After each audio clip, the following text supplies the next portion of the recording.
JBN, we keep you informed. I am Michelle Jones, and in the news, shopkeeper killed in Alps.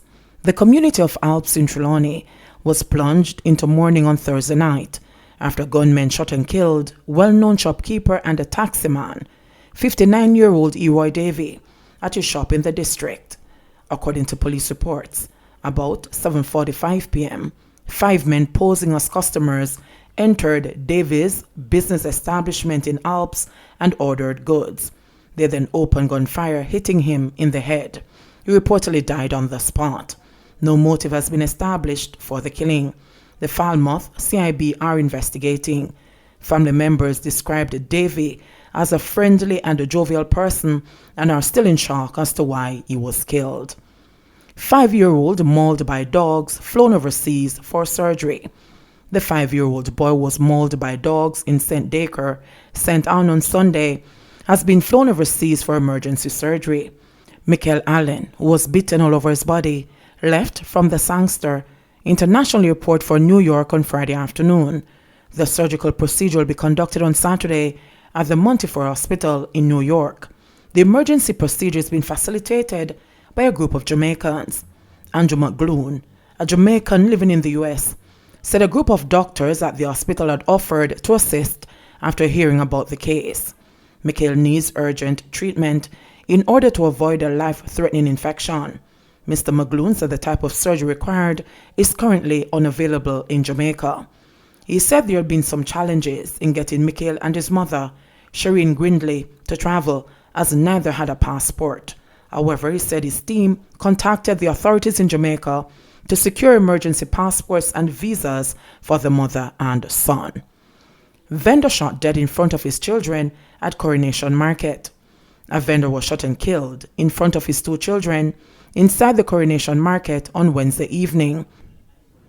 The deceased has so far only been identified as Patrick, a ground provisions vendor who plied his trade for many years at the popular downtown Kingston facility. Reports are that Patrick was at the market with his 2 sons, one a teenager and the other a young man, when a gunman approached and shot the vendor 3 times in the head. After the shooting, the gunman escaped, and Patrick's body laid motionless on a table in a pool of blood. The vendor was later pronounced dead. Recalling the incident, one vendor said, "Me think I want playboy drop when me hear the loud sound. And then Mrs. People start run from one of the side, and then me hear 2 more shots." The vendor believes robbery was not the motive in Patrick's killing, as according to the vendor, his pocket was still filled with money after the incident. The police have confirmed the incident. Body found in water tank in Manchester. Residents of Waltham are reporting that the body of a man was found in a water tank in their community this morning. The community is located on the outskirts of Mandeville. Preliminary reports are that about 7 a.m., residents saw the body floating in the tank and alerted the police. Firefighters were also reportedly called to retrieve the body from the tank. Efforts to get a comment from the Manchester police were unsuccessful. Kingston man accused of attempting to rob cop freed. Kingston sales clerk 25-year-old Ted Roy Reed was on Thursday freed of assault and attempted robbery charges by the Kingston and the St. Andrew Parish Court. Reed was accused of attempting to rob a policeman.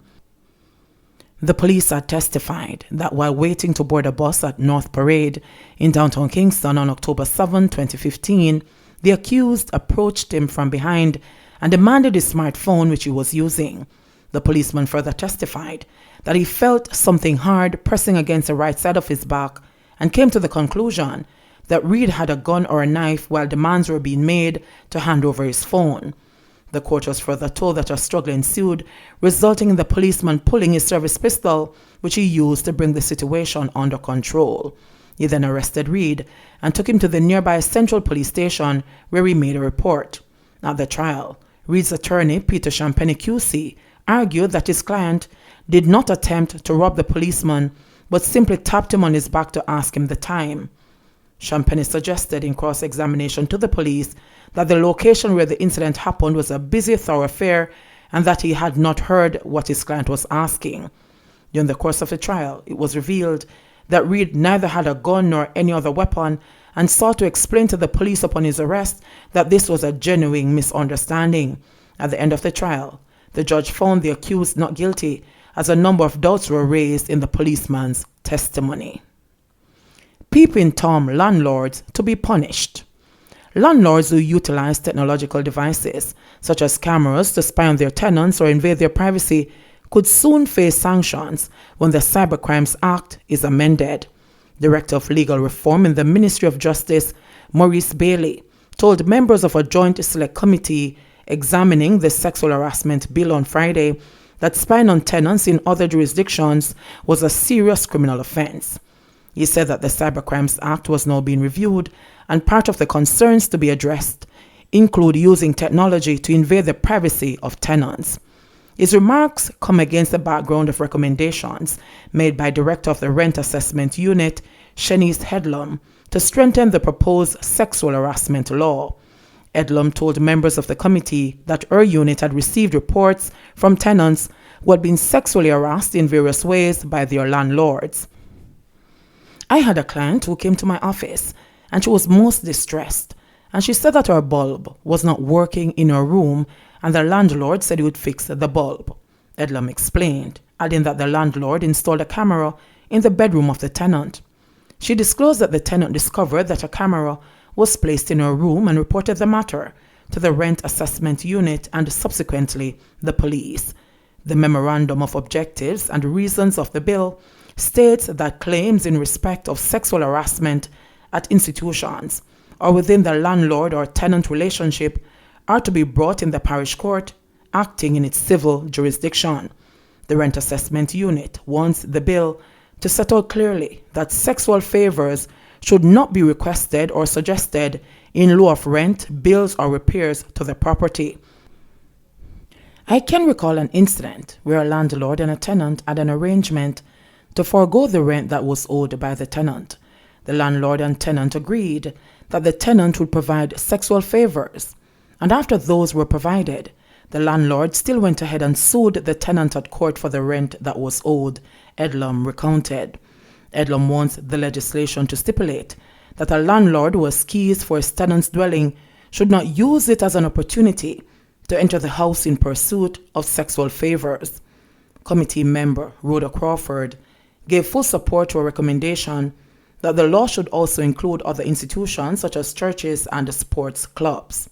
She said that critical spaces, such as the church, are overlooked because they are often seen as safe havens. Crawford argued that churches account for very large numbers of people and should be included under the designation of institutions. 2 COVID-19 deaths, 89 new cases in Jamaica.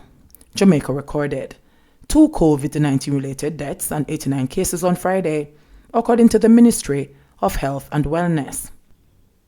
The deceased are an 84-year-old female from Westmoreland and a 35-year-old female from St. Catherine, whose death was previously under investigation. The latest fatalities bring the death toll from the coronavirus in Jamaica to 237. The island also recorded 1 coincidental death of a COVID-19 patient, bringing that overall tally to 28. The 89 newly confirmed COVID-19 cases bring the total number of cases on record for the island to 10,240. Recoveries increased by 49, bringing total recoveries to 5,481. Of the newly confirmed cases, 48 are females and 41 are males, with ages ranging from 11 months to 81 years. The cases were recorded in Kingston and St. Andrew, 27, St. Catherine, 19, St. James, 14, Trelawney, 9, Westmoreland, 8, St. Elizabeth, 4, St. Thomas, 3, St. Anne, 2, St. Mary, 1, Manchester, 1, and Clarendon, 1. There are 24 moderately ill patients and 12 critically ill patients among the 4,381 active cases now under observation in Jamaica. St. Catherine Northeast Breakaways of urgent concern, says Warmington.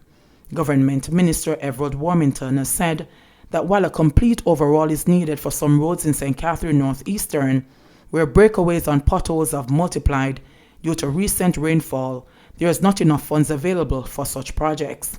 However, he acknowledged that breakaways along the Grateful Hill, Bamboo Ridge, and Williamsfield roads are in need of urgent attention as they expose the public to danger. These breakaways are of urgent concern, and I have asked the National Works Agency, NWA, to scope and provide estimates so we can go to tender, Warmington said as he toured the areas on Wednesday, along with Member of Parliament Kerencia Morrison and representatives of the NWA.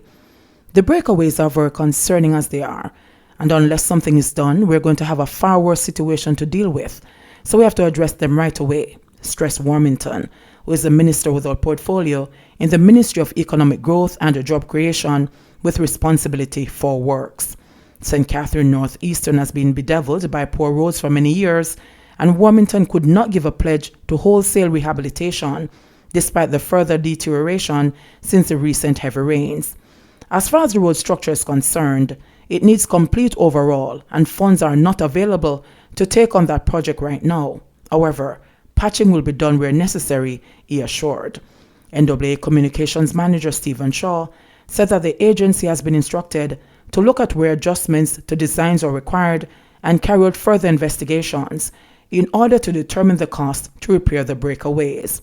Shaw also disclosed that since the recent rains, the NWA had reopened the majority of corridors island-wide that were rendered impassable. Up until Wednesday, we had only 3 corridors out of the 206 or so that were left impassable left to be cleared, he revealed, citing Newmarket in St. Elizabeth, Stand-Up Hill along the Gordontown Road in St. Andrew, the road from Pepin to Bull Bay as the ones still blocked. He said that a 4th road from Thompsontown to Victoria in Clarendon was being addressed. JBN, we keep you informed. Please remember, subscribe, like, share. Leave us a comment and click the notification bell to receive our daily news items.